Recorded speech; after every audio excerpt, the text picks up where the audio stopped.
Good morning, good afternoon, or good evening. Thanks for dialing in.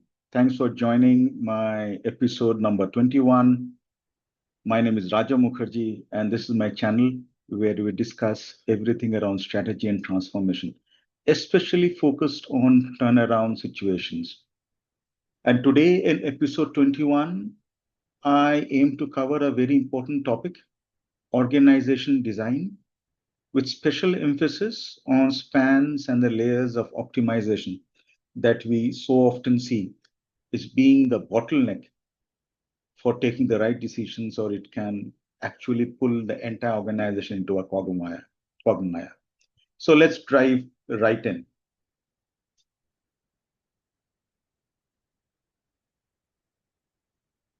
Most, most leaders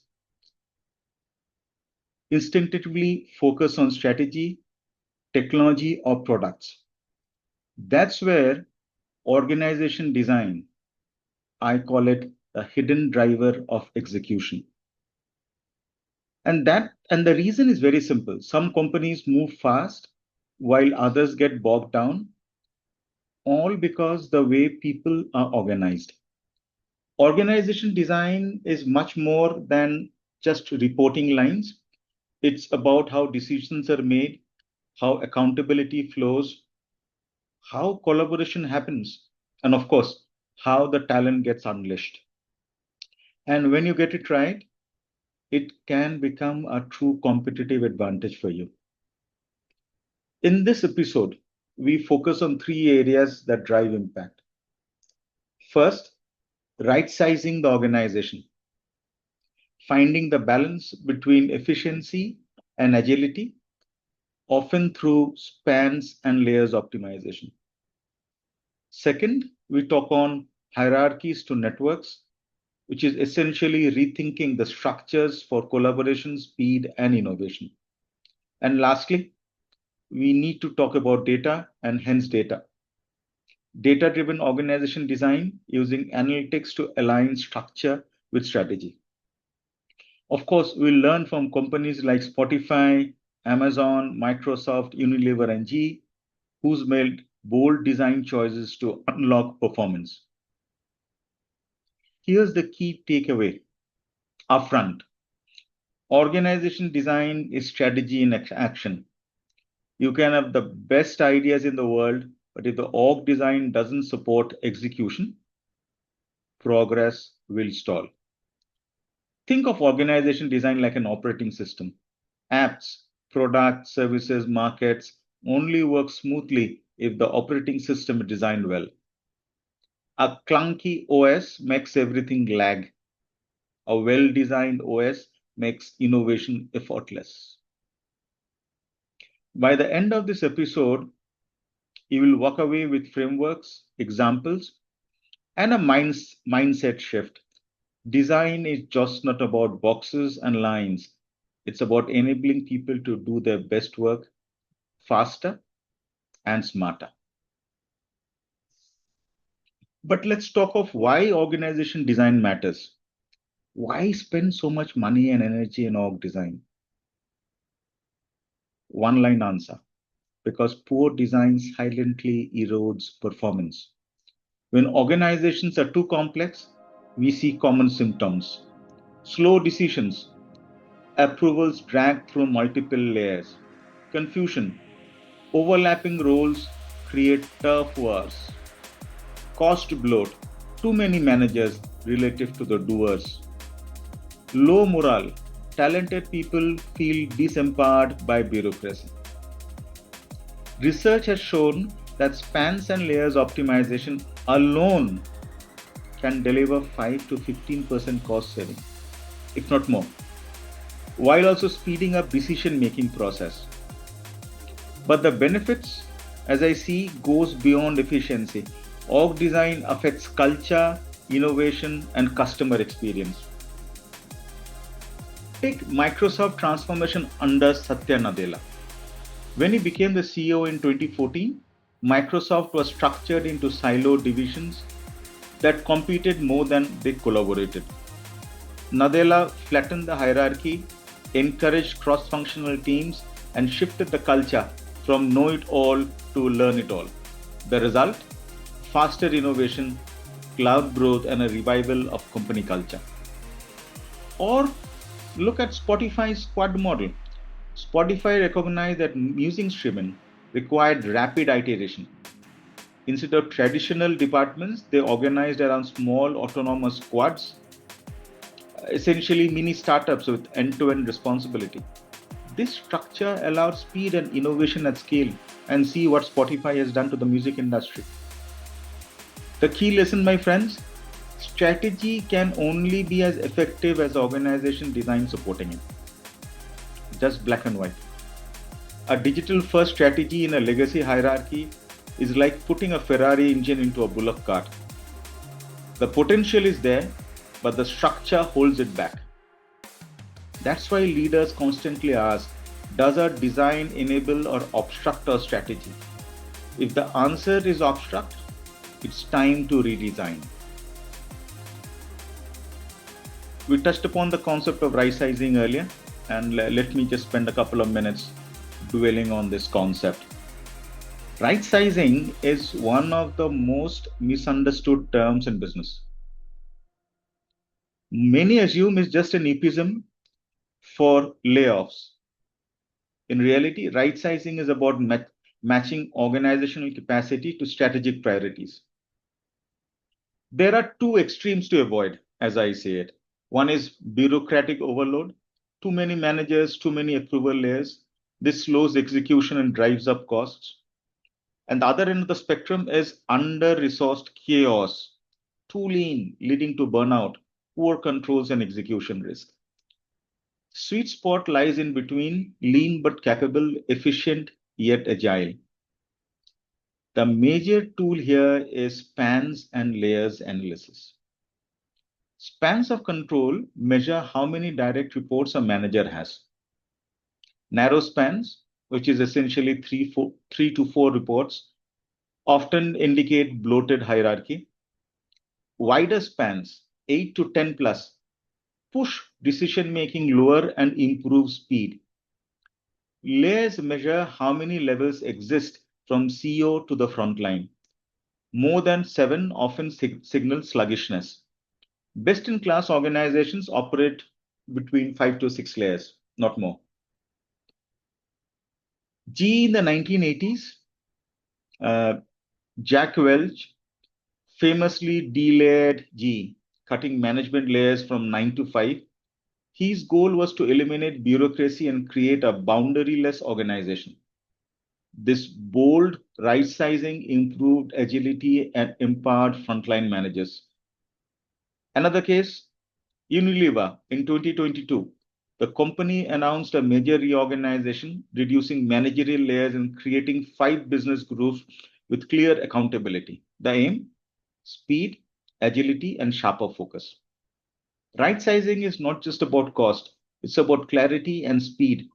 When done right, it creates empowered teams, streamlined processes, and a culture of accountability. Now let's talk of spans and layers in practice. How does it really work? We have covered the theory in the previous slides. Look, spans and layers aren't abstract metrics. They directly shape how people experience work. As I was telling you earlier, narrow spans may feel comfortable for managers, but they create layers upon layers. This leads to micromanagement and slow escalation.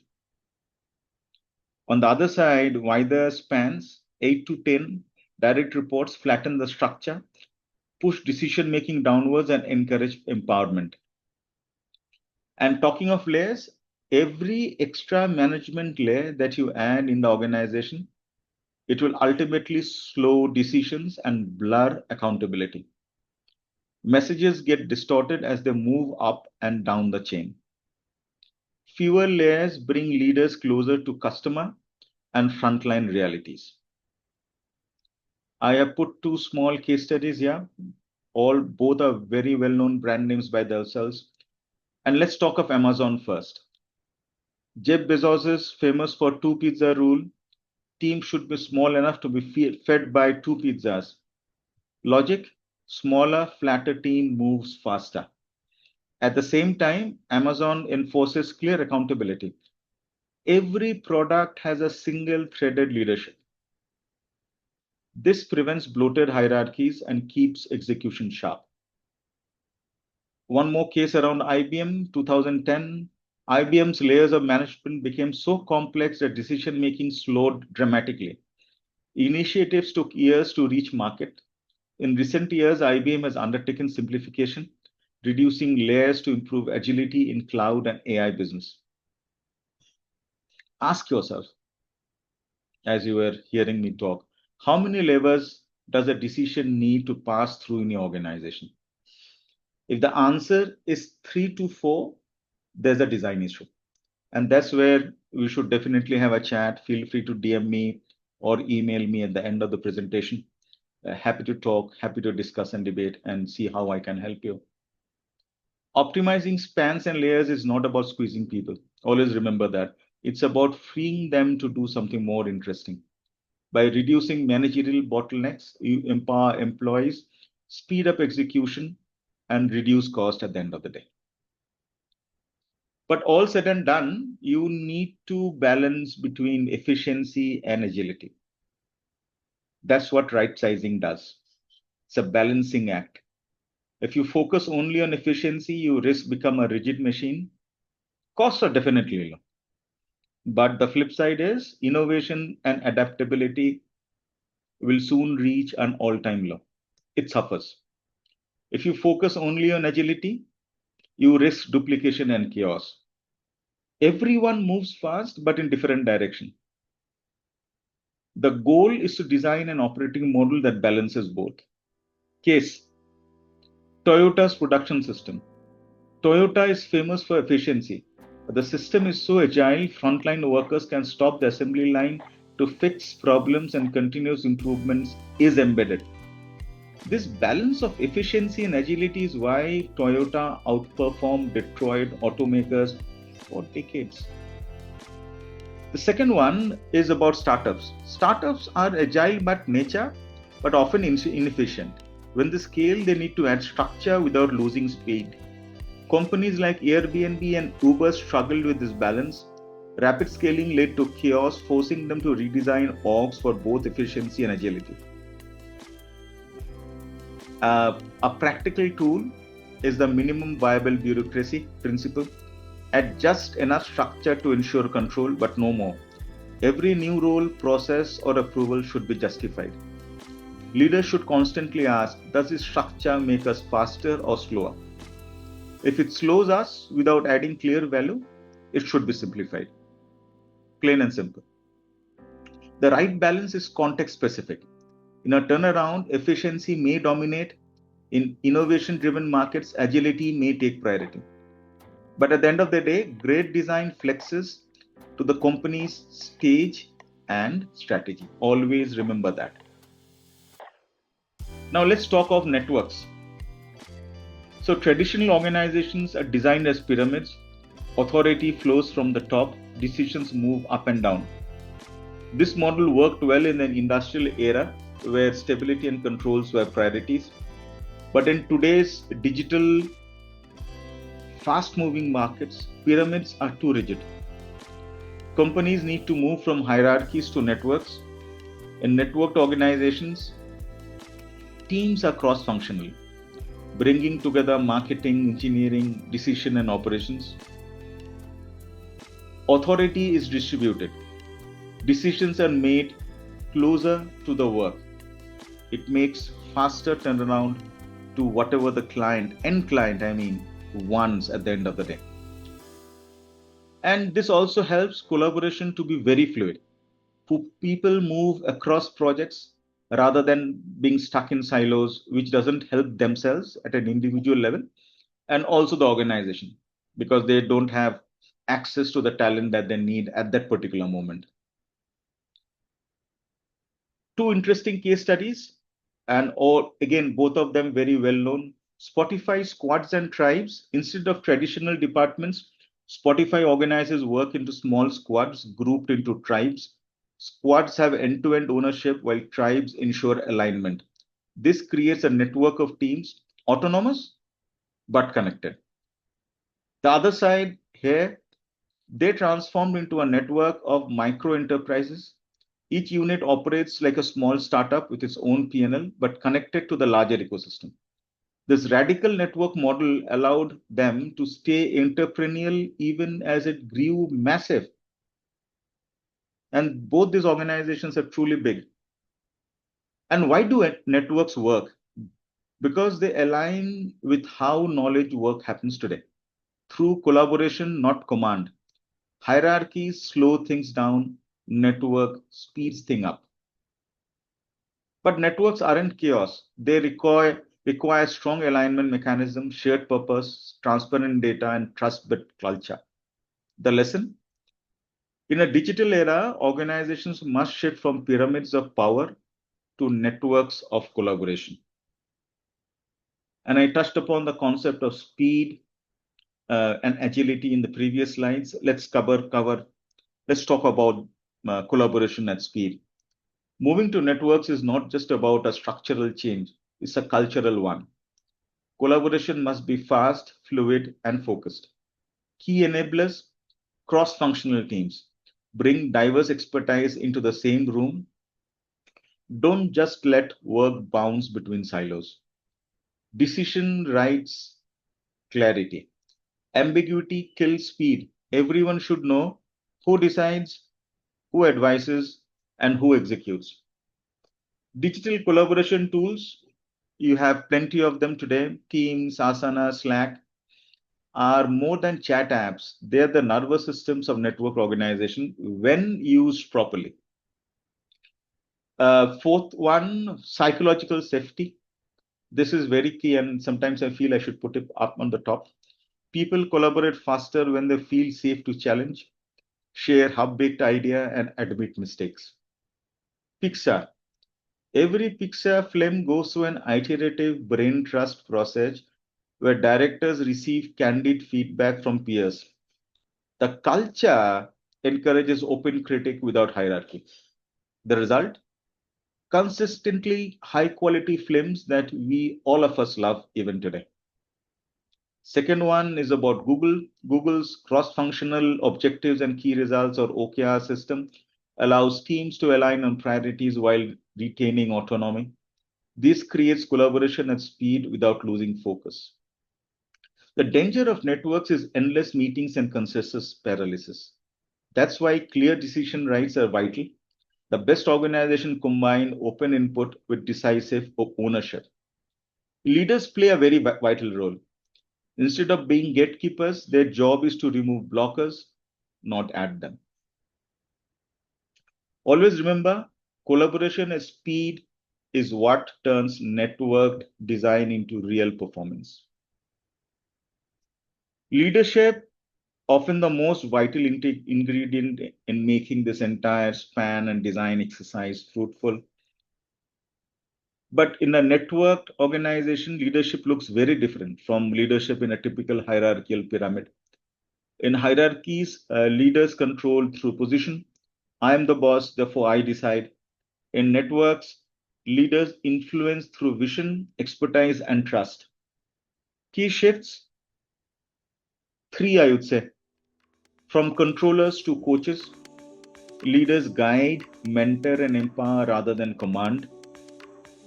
From decision makers to enablers, they create clarity on priorities, then let teams decide details. From hierarchy to influence, authority comes from adding value, not from title alone. Nadella, who runs Microsoft, emphasized empathy and learning, breaking the old command and control culture.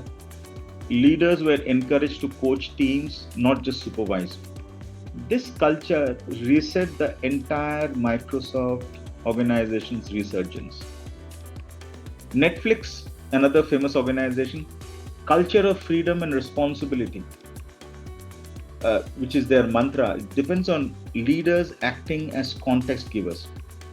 Leaders set directions but trust teams to execute as per the plan. This requires courage, but it unleashes tremendous amount of creativity, and the results shows for yourself. The way I see this, the challenge is the mindset. Many managers are promoted for technical expertise but struggle to let go of control. In a network, cleaning to control suffocates collaboration. So you need to rejig your people also in case you see there is a misalignment. Training and incentives matter. Leaders must be rewarded for delivering key results at the same time developing people and enabling team. So essentially not just hitting the numbers but also taking care of the people. In networked organization, leadership is less about commanding troops and more about orchestrating jazz. The music is created in the moment by empowered players, but guided by a shared rhythm and vision. That is a critical source for the success in such an organization. Let's talk about spans in different functions. It's tempting to search for a single magic number for spans of control, but the reality is that context matters. In transactional functions like sales or call centers, span can be wide, 10 to 15 employees per manager, because work is standardized and performance is usually measured. In contrast, for R&D or creative teams, narrower span, 5 to 7, ensure managers can provide deep coaching and oversight required for complex problems solving. Shared services, finance and HR, optimal span anywhere between 8 to 12. You need to ask how much supervision is needed, what tools exist for performance tracking. Only then can spans be calibrated effectively. If you don't do this, all the problems that we just now discussed in the previous slides will restart resurfacing again. Let's talk about flattening layers, especially when and how do you do that. Fewer layers mean faster communication, quicker customer response, and more empowered frontline teams. But flattening comes at a risk. If spans are not adjusted simultaneously, managers can become overloaded, unable to give employees the coaching they need. IBM's case in point, IBM rebalanced span and invested in better tools for oversight. Flattening should therefore be approached as part of a holistic design, not just chopping off titles, but ensuring that responsibility span and systems are realigned accordingly. This is where the fun begins. Agility and efficiency has to be balanced, and that's the central challenge in org design. Too much focus on efficiency by cutting costs, widening spans, risks undermining innovation and employee engagement. Too much focus on agility, that is creating small autonomous units, can create a duplication and higher cost. The answer is not choosing one or the other, but finding the sweet spot. This means designing structures that are lean enough to be cost effective, but flexible enough to adapt quickly. Empowered teams, clear decision rights, and transparent performance metrics are key. Companies that balance these two forces outperform peer in both financial performance and employee satisfaction. Touching upon on the here example, CEO Zan Rumin broke the company into more than 4,000 micro enterprises, each with autonomy, its own P&L, and responsibility for serving specific customer segments. Data-driven governance systems ensure that while these units operated independently, they remained aligned with Hare's broader strategy. The result was astonishing. They became the world's largest appliance maker while staying nimble and entrepreneurial. This story proves that while the right data and governance, even a massive organization can operate like a startup ecosystem. So, what do I see the future panning out in this particular area? Of course, AI and analytics. The future of org design lies in AI-driven analytics. Imagine a system that predicts attrition, hotspots by analyzing workloads, collaboration and employee sentiment, or algorithms that match inefficiencies in real time. suggesting where spans are too wide or decision making is too slow. Some firms are already there. Accenture, for example, uses AI-based workflows modeling well-client redesign structure that anticipate future skill gaps and collaboration needs. The next decade will see organizations that just restructure once every few years, but dynamically adjust their decision based on real-time data. That will be the true future of agility. Key takeaways. Whatever the second part of this presentation where we deep dive on the different topics. First and foremost, data bits gut feel. Analytics allow leaders to show how work really gets done and where structures fail. Second, spans and layers optimization is not a theoretical concept. It delivers hard financial savings and boosts decision speed. Third, structures must follow strategy. Copying fashionable models without asking whether they serve your business doesn't lead to success. And finally, rely on real case studies to show you the path. It's been done by Cisco, Unilever, IBM. So that means it can also be done by you. And it's necessary for competitiveness. So that's the way I see this panning out. The future is wonderful. Leveraging the power of AI can do wonders for you, even in org design. Thanks for watching. If the topic resonated with you, please do like and share.